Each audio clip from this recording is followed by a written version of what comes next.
Ordinansahon nga nagdili sa paggamit sa plastic bag o polystyrene foam sa pipila ka adlaw sa dakbayan sa Talisay na duso na sa first reading.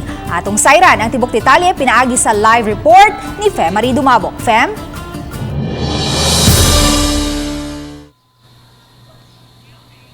Yes, may gipasabot sa konsihal nga nangamahan sa maong ordinansahon nga pagsunod kini sa Ecological Solid Waste Management Act kun alang na kini sa reduction of wastes at source sama na lang sa pagdili sa paggamit sa mga disposable plastics o mga styrofoam.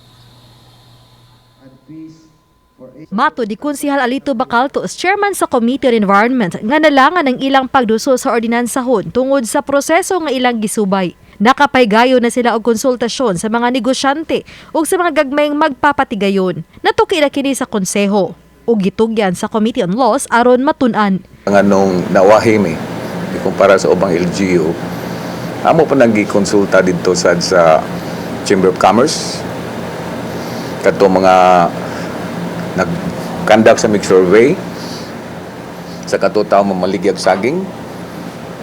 Maligyag ka ng saging using plastic. Katong maligyag mga drinks nga nasa plastic. Now, so far, favorable man. Gawa sa plastic bag, lakip sa gidili sa ordinansahon ang paggamit og styrofoam. Ila pang gi-finalize kung pila ka adlaw ug unsa mga adlaw nga ipatuman ang plastic bag o styrofoam ban. 500 ngadto sa 1,500 pesos ang multa sa mga tao nga makalapas unya sa ordinansahon. Samtang 1,000 ngadto sa 5,000 pesos o kaha revocation sa permit sa balay patigayon nga makalapas sa plastic o styrofoam ban. Posible nga mo distribute mo og eco bag kada barangay. Kaysa gasto na mo sa clogging, ari na lang na mo kuha ang gasto sa eco bag, distribute na lang mo individual, mo na plano sa itong mayor. Then ato tanawon unsay resulta aning Giangko ni Bacaltos nga pipila pa ka mga kausaban ng idugang aron lang gyud mapalig-on ug siguradong makatabang sa pagpalambo sa kalikupan ang maong ordinansahon.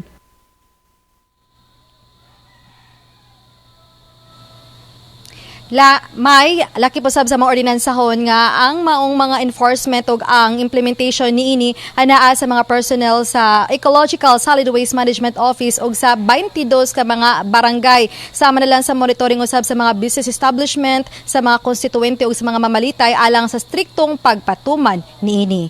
May Daghang salamat, Fem Marie Dumabok.